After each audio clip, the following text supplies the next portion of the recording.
Good morning, students. How are you all? Hope you're fine and safe at home. Beta, now we have completed chapter number 1 of MCB. I hope you have done all the book exercises and the question answers in your copy, isn't it? Now we will be starting our chapter number 2 of MCB.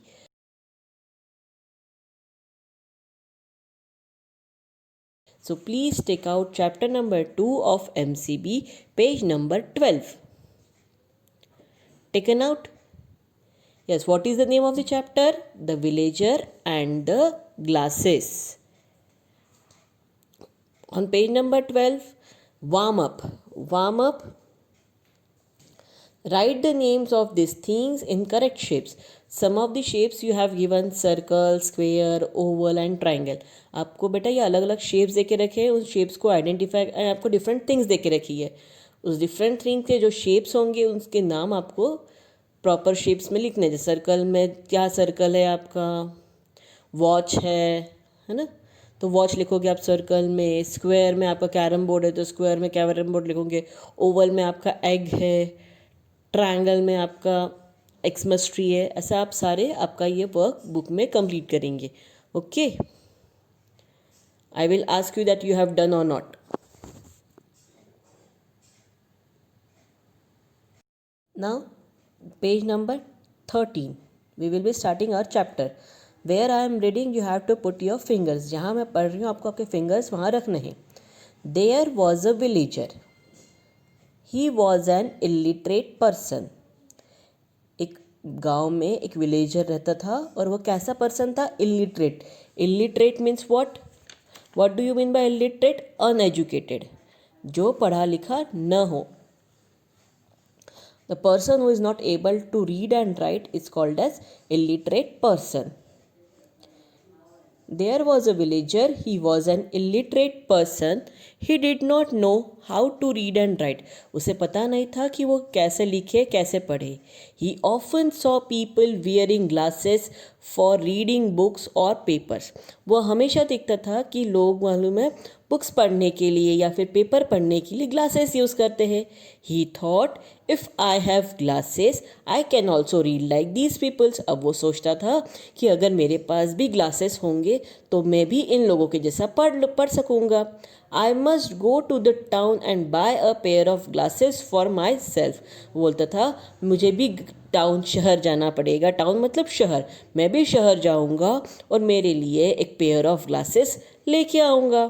So one day he went to the town. So एक दिन वो क्या गया? शहर चला गया. He entered a spectacles shop. अब वो क्या हुआ? स्पेक्टिकल्स शॉप होती है ना, ग्लासेस की शॉप होती है ना, वहाँ पर वो एंटर हुआ. He asked the shopkeeper for a pair of glasses for reading. अब वो शॉपकीपर से बोलता है कि मुझे पढ़ने के लिए मुझे पेयर ऑफ ग्लासेस चाहिए. The shopkeeper gave him various pairs of glasses and a book. अब वो शॉपकीपर क्या करता है? उसको अलग अलग तरह के ग्लासेस देता है और बुक देता है. The villager tried all the glasses one by one. अब वो हर एक ग्लासेस को लगा के देखता है एक, but he could not read anything. लेकिन वो कुछ भी पढ़ नहीं पाता है. He told the shopkeeper that all those glasses were useless for him. अब वो बोलता है शॉपकीपर को कि आपके ये जो सारे ग्लासेस है मेरे लिए कैसे हैं? यूजलेस, कुछ भी काम के नहीं हैं. Now turn your page. The shopkeeper gave him a doubtful look. अब वो जो शॉपकीपर होता है उसको एकदम आश्चर्यचकित होकर देखता है. Then he looked at the book. और फिर वो बुक को देखता है. It was upside down. Upside down means what?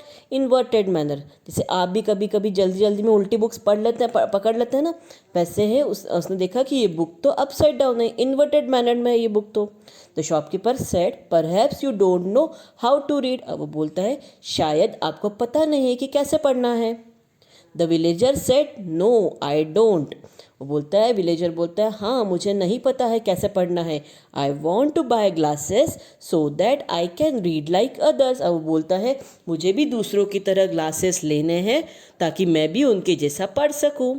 But I can't read any with any of this glasses, लेकिन मैं ये आपने जो ग्लासेस दिखा है उनमें से किसी भी ग्लासेस से पढ़ नहीं पा रहा हूँ। The shopkeeper control his लाफर with great difficulty. अब वो शॉपकीपर को ये बातें सुन के उसको बहुत हंसी आती है, बट वो कैसे विद ग्रेट डिफिकल्टी वो अपनी हंसी को रोकता है। When he knew about the real problem of his illiterate customer, जब उसे पता चलता है कि ये कस्टमर कैसा है, इलिटरेट है, अनएजुकेटेड है, तो वो अपनी हंसी को कंट्रोल करता है। He explain to the villager, वो विलेजर को एक्सप्लेन करता है, my dear friend you are very ignorant. Ignorant means uneducated. My dear friend तुम क्या हो, अनएजुकेटेड हो। Glasses can not help to read and write. Glasses से हम रीड एंड राइट नहीं कर सकते, पढ़ नहीं सकते और लिख नहीं सकते। मतलब अगर हमने ग्लासेस पढ़ ली इसका मतलब ये नहीं कि हम लिख सकते पढ़ सकते हैं। They only help you to see better. ये सिर्फ तुम्हें अच्छा दिखने में हेल्प करते हैं। मतलब अगर हमें आंखें कमज़ोर हो और हमें दिख नहीं रहा हो तो वो हमें ग्लासेस क्या करते हैं, हेल्प करते हैं ताकि हम अच्छे से देख सके, पढ़ सके। First of all you must learn to read and write. वो शॉपकीपर बोलता है उसको कि सबसे पहले आपको पढ़ना और लिखना, पढ़ना चाहिए, लर्न करना चाहिए, तभी आप पढ़ सकोगे। Okay, all of you understand this chapter? Okay, now I am giving you homework. Beta, you have to read this chapter at your home. And tomorrow we will be doing the book exercises and question answers. Okay, the books exercises you will do in your book and question answers you will be doing in your copy. Now it's your homework. Beta, read the chapter. Okay.